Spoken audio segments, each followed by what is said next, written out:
Assalamualaikum guys. Di video kali ini kami dari kelompok 1 ingin menjelaskan tentang Kabinet Natsir. Nama kelompok. Número 1. Ilmi Jawa Kuril Kolbi. Número 2. Sunendi. Número 3. Karini. Número 4. Siti Naina. Número 5. Natia Anjani.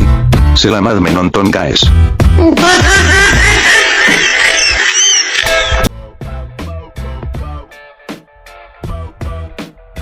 Kabinet Natsir adalah kabinet pertama yang dibentuk setelah pembubaran Negara Republik Indonesia Serikat dan kembali menjadi Negara Kesatuan Republik Indonesia. Kabinet ini bertugas sejak tanggal 6 September 1950 hingga 20 Maret 1951. Berikut adalah susunan lengkap Kabinet Natsir. Yang pertama, Perdana Menterinya yaitu Muhammad Natsir dari anggota Masyumi. Wakil Perdana Menterinya yaitu Hamengkubuwono IX dari Independen. Menteri Dalam Negeri yaitu Asaat dari Independen. Menteri Luar Negeri yaitu Muhammad Roem dari Masyumi. Menteri Keamanan Rakyat yaitu Abdul Halim dari Masyumi.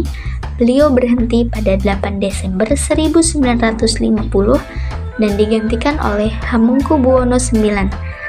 Menteri Kehakiman yaitu Wongsonegoro dari PIR, Menteri Penerangan yaitu M.A. Pelau Pesi dari Parkindo, Menteri Keuangan yaitu Jofrudin Prawiranegara dari anggota Masyumi, Menteri Perdagangan yaitu Sumintro Jojo Hadikusumo dari PSI, Menteri Pertanian yaitu Tandiono Manu dari PNI, Menteri Pekerjaan Umum dan Rekonstruksi yaitu Herman Johannes dari anggota Parkindo, Menteri Sosial yaitu FS Haryadi dari anggota PKI, Menteri Perhubungan yaitu Juanda dari anggota PNI, Menteri Kesehatan yaitu Jenderal Leimena dari anggota Parkindo, Menteri Agama yaitu Wahid Hashim dari anggota Masyumi, Menteri Tenaga Kerja yaitu Panji Suroso dari anggota PSI, Menteri Pendidikan dan Kebudayaan yaitu Bahdir Johan dari anggota PKI, Menteri Negara yaitu Harsono Cokro Aminoto dari anggota PIR.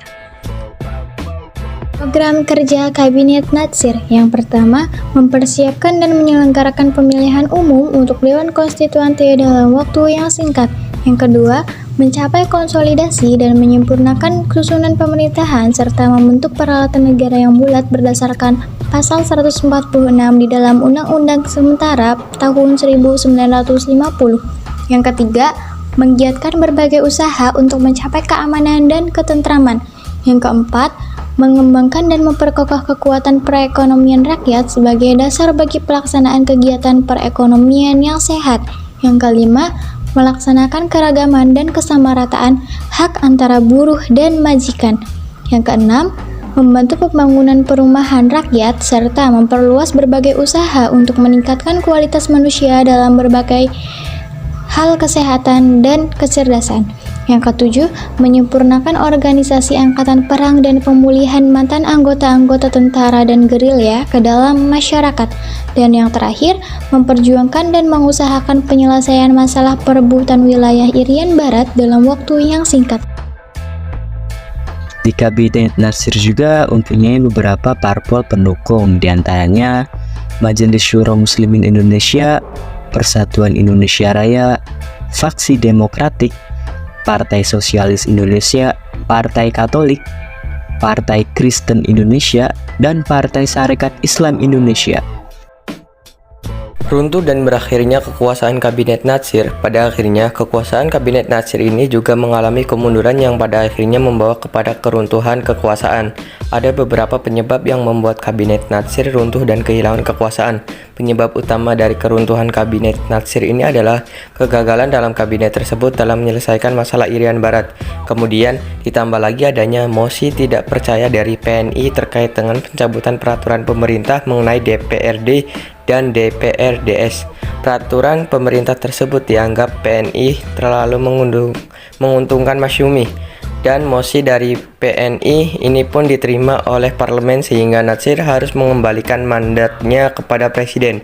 Selain mosi tidak percaya dari PNI yang disetujui parlemen, ada mosi tidak percaya dari parlemen terkait kegagalan kabinet Natsir dalam perundingan antara Indonesia dengan Belanda terkait Irian Barat.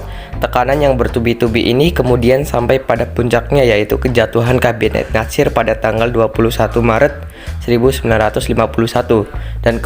dan kemudian Natsir pun mengembalikan mandatnya kepada Presiden Soekarno. Jadi kesimpulannya yaitu Kabinet Natsir adalah kabinet pertama yang dibentuk setelah pembubaran Negara Republik Indonesia Serikat dan kembali menjadi Negara Kesatuan Republik Indonesia. Kabinet ini bertugas sejak tanggal 6 September 1950 hingga 20 Maret 1951. Program kabinet ada 7.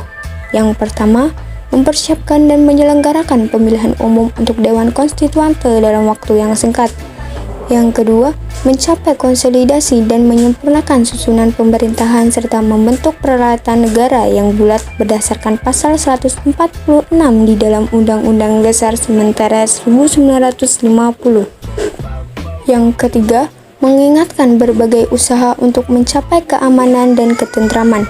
Yang keempat, mengembangkan dan memperkokoh kekuasaan perekonomian rakyat sebagai dasar bagi pelaksanaan kegiatan perekonomian nasional yang sehat serta melaksanakan keragaman dan kesamarataan hak antara buruh dan majikan. Yang kelima, membantu pembangunan perumahan rakyat serta memperluas berbagai usaha untuk meningkatkan kualitas manusia dalam hal kesehatan dan kecerdasan. Yang keenam, menyempurnakan organisasi angkatan perang dan pemulihan mantan anggota-anggota tentara dan gerilya ke dalam masyarakat.